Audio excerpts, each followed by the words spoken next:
What is the ketogenic diet? How does it work? And why is it so effective?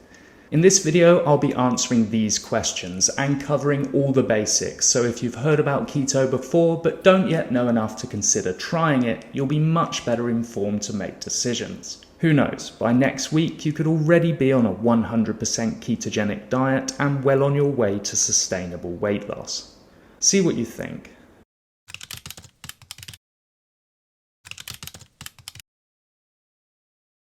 Okay, whenever you consume carbohydrates, your blood glucose goes up and insulin is released, which allows glucose to be taken up by the body cells where it's used to produce energy.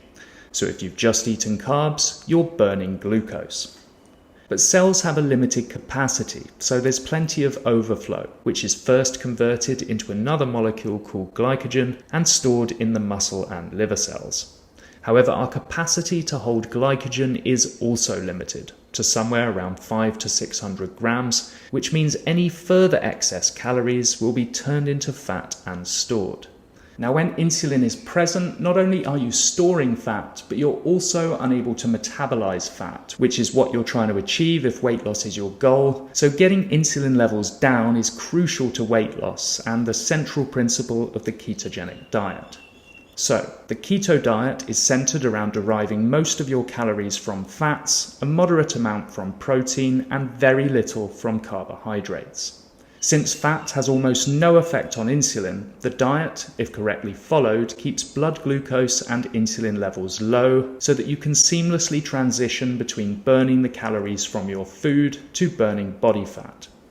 Okay, so what would happen if you were to shut out carbs and replace it with fat right now? Well, because you're no longer taking in glucose, you'll pretty quickly run out of cellular glucose. Then you'll use the 500 or so grams of carbohydrate stored in your muscles and liver, the glycogen, after which you'll have no immediate fuel left and will switch over to fat.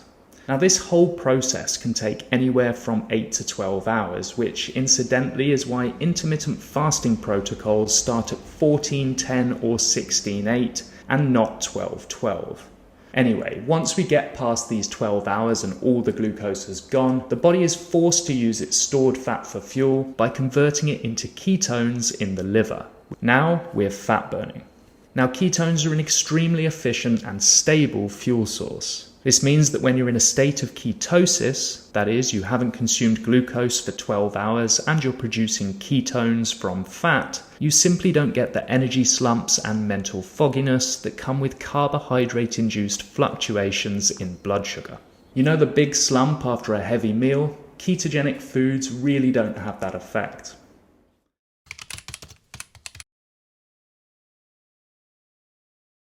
It's really very simple.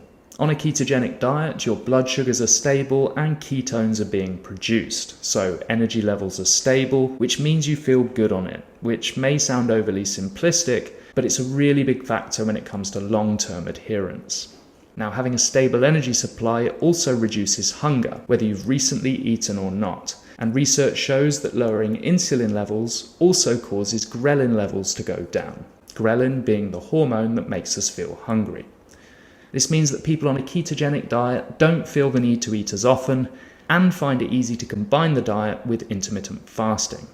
Another factor is that fat and protein are far more satiating than carbohydrate, or in other words, keep you fuller for longer. This is partly because they take longer to digest, but it means that when you've eaten fat and protein-rich foods, you don't feel the need to eat again for a long time afterwards. Unlike pasta or bread, which make you head back to the fridge surprisingly quickly.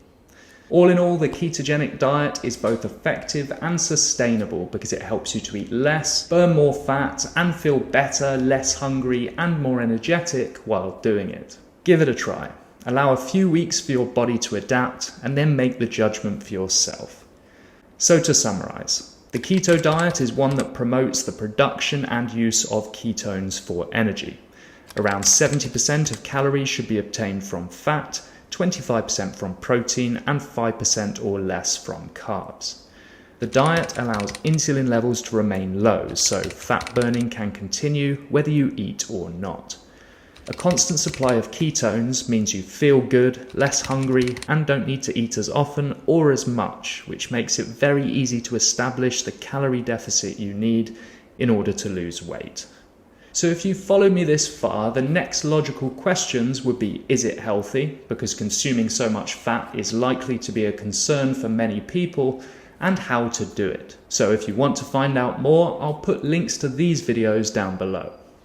Okay, so that's it for this one, but I highly encourage you to continue your research on the subject of ketogenic diets, and if you haven't already, give it a try. Remember, there's absolutely nothing to lose because you can always go back to your old way of eating if it doesn't work out. Make sure to subscribe, leave a like, have a great day, and I will see you in the next one.